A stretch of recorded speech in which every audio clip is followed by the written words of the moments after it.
Welcome back to Career Life and Love. I'm your host, Dr. Pamela Adkins. So, question for you. Are you completely drained from trying to keep all those work-life balance plates spinning? So, I'm going to be real with you. That perfect balance is a myth. It's time we stop chasing a lie and start building the boundaries that actually protect your time and your heart. So, let's chat about it.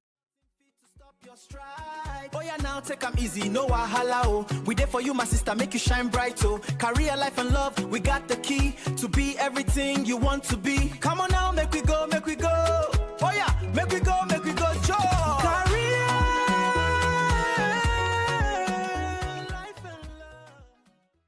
Here, we navigate the complexities of being a high achieving woman in a world that often asks us to choose between our professional success and our personal happiness. Today, we're going to dive in to a concept that I want us to officially retire: work-life balance. I know you've heard it at conferences, you've heard it during your professional developments, and your job always talks about how they want you to make sure you have good work-life balance, but what they really mean is to be available when they need you, to make sure you are balancing it so that you have a little bit of house time and more work time. But that's not what we want. So this whole concept of work-life balance, let's just be honest, let's say it bluntly, it's a lie. It is a pursuit that often leaves us feeling like a hamster on a wheel, just running and running to nowhere. So you're exhausted and you're stuck in place. How do you get out of that? Healthy boundaries. So today, we're going to talk about what that looks like. How do you build your toolkit and how to protect the peace you work so hard for. So, high achievers, many of us are hustling in what I call this daisy economy, where both partners are chasing huge careers, and that often means working over that 40-hour-a-week promise. Now, many of you may be salary workers, so when we're younger, we often are excited about salary work because it's not hourly. The problem is you are always at a cap. You will never make more than your salary is, right? And so that may look like you working 60 hours a week and not getting paid for it. No overtime with salary. And this also may mean that if you have to be out, you have to make up those hours, which is very confusing with salary. Salary should be, regardless of how many hours you work, this is what you make nonetheless. And let's talk about the sandwich generation. That's me, and maybe you too. So that's when you're juggling endless needs of a young child while also making sure we show up for our aging parents. And when COVID hit, the line between work and home didn't just blur, it vanished. If you can, I know it seems like it was a long time ago, but it was just like yesterday. My house became my office. I was literally in virtual meetings while trying to make a makeshift art project happen. The core issue isn't that we aren't working hard enough. It's the toxic, unspoken expectation that we must be on 24/7. You know, COVID changed everything because before COVID, the thought of working virtually was impossible. How could you work virtually? How would your boss see you? How can they keep an eye on you if you're virtual? So this thought process where bosses can't cut that cord because they want to be able to step in and see you, making sure your door is open, right? So you find during this 24/7 thought process during COVID, you find yourself sneak checking emails before your day even starts. You're still responding to work long after you officially clocked out. And that's precisely why balance is a lie, because work is always on your mind. It implies a perfect fixed 50-50. Now, how many can say that your work in your life is a perfect 50? It's impossible. It's impossible to maintain. And it leaves us feeling like failures when the scales are unbalanced. And not even just unbalanced, but when they inevitably tip, like something is going to be left out of this schedule because something has happened. It may be a week that your child has a field trip. It may be a week that you have to go to a funeral for a friend or a loved one. So they're going to tip. So boundaries, those are the secret power. Creating boundaries. They are a flexible, customizable framework that actually enhances your well-being and boosts your performance at work because they protect what truly matters, your peace. So let's stop chasing that perfection today. Okay, so let's get down to business with the practical tools you need. So we're going to focus on 3 essential types of boundaries: time, space, and emotional boundaries. So first up, time boundaries. This is extremely important. A lot of times when people think about boundaries, time is typically the first thing. You think you work a certain time and then you go home. But really, that's kind of a loose framework. Your time boundaries need to be a little more specific. So time boundaries are non-negotiable, okay? If you get off at 5, you get off at 5. There's a meeting at 4:45, you're gonna stay later, you get off at 5. This is all about defining your specific work hours and communicating that clearly and competently to your team. So no calls on the drive home, no calls during dinner, right? I'm going to be honest with you. I used to be a massive people pleaser. I would instantly say yes before my brain even knew what was going on. To every request, I would check every email, and sometimes I even do this with clients too because I care. But you have to have boundaries in order to be healthy, in order to protect your peace. So finally, I learned the hard way, and really the hard truth. I have to protect my peace and my family time like it's gold. Because that's what's gonna matter at the end of the day. Your family, the time you spent together, the things you did. Work is not gonna be your final thoughts at that final hour. So my non-negotiable rule is no work communication past 5 p.m. And yes, I block off my calendar for dinner with my family every single night. Dinner, I prepare dinner between 6 and 7. And this is kind of my own digital sunset. And so this is a ritual you can use to shut down your work brain. If you have a long commute, the digital sunset is a good thing to do on your way from work. So just telling yourself, block out or automate it. Make it so that you will not get any more emails after a certain time on your phone. Make it so that you're not getting certain phone calls on your phone, okay? I know people who don't even put their work email on their phone. So that's your digital sunset. So after work hours is family, friends, and fun. So once we get past our time boundaries, let's jump into space boundaries. This is important, especially if you work from home. So if you're a remote worker, hybrid worker, you need a clear physical separation between work and life. So you deserve a mini sanctuary.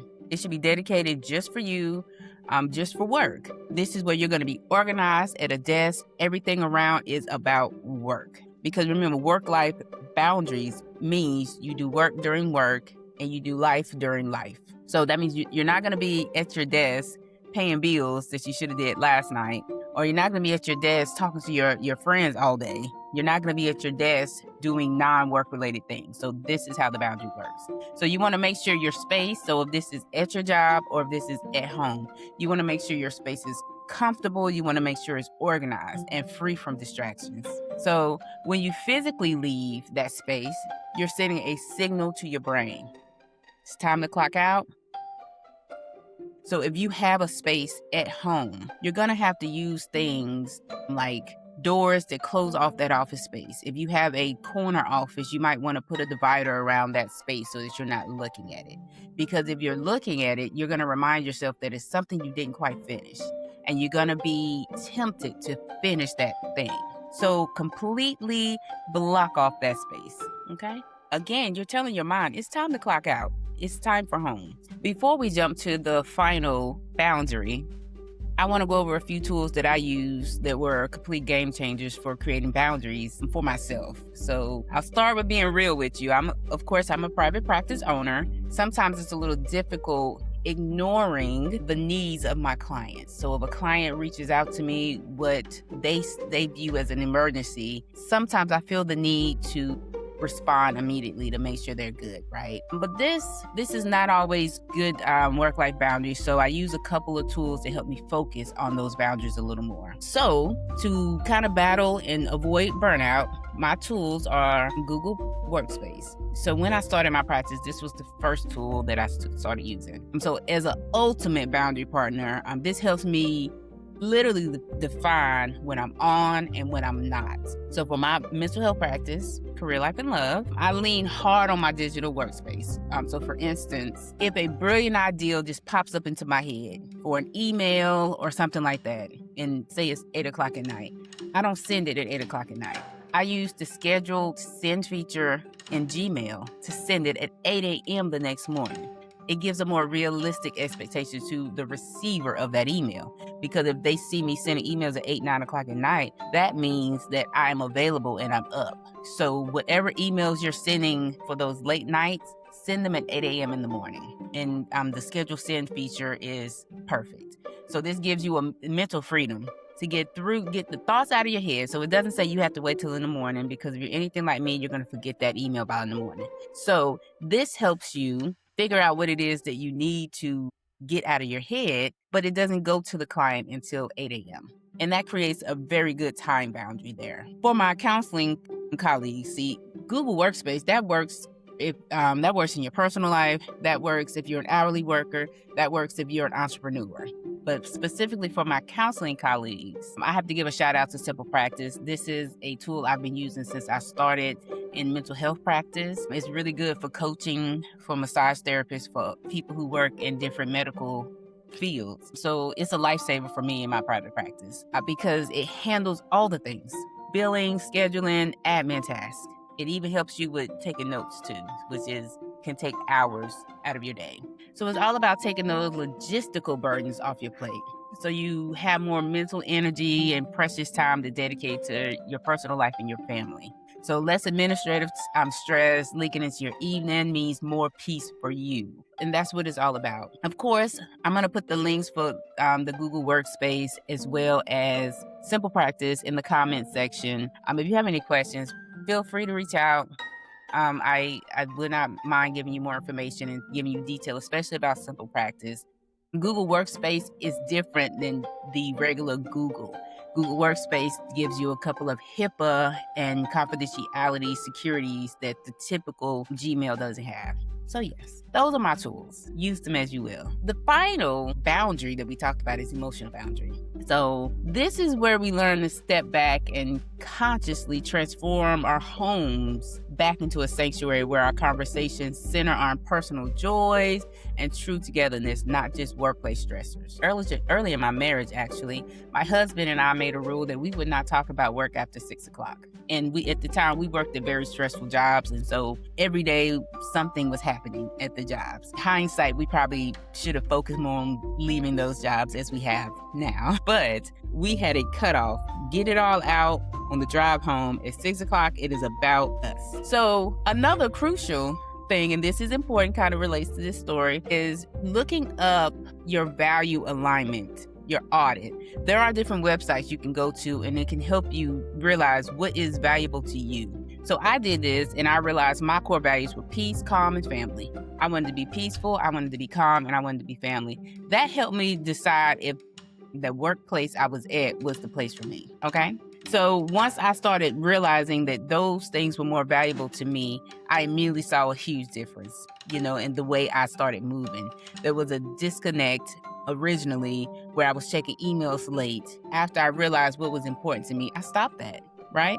I realized I was constantly distracted by my phone, constantly, having to look on my phone during dinner, all of these things. But once I realized family was the key, family was important, peace and calm was important, I stopped. So just by recognizing that disconnect, I knew my number one priority had to be completely disconnecting from work emails and messages after work.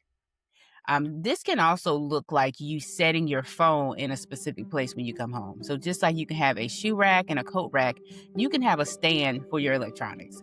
Plug them in, charge them, do family stuff, okay? So recognizing that work-life balance is a myth and boldly embracing boundaries isn't about being cynical. It's about being discerning and wise. It's giving you a chance to focus when you need to focus instead of trying to multitask in your brain. You have specific times that you're focusing on work. You have specific times that you're focusing on life. And that is the boundary. So hopefully you've taken away from some of these that designating a specific time for your digital detox, maybe scheduling your next week by blocking off time for self-care or family time can be very essential to your overall well-being. So if you have any comments or anything that I missed, let me know in the comments.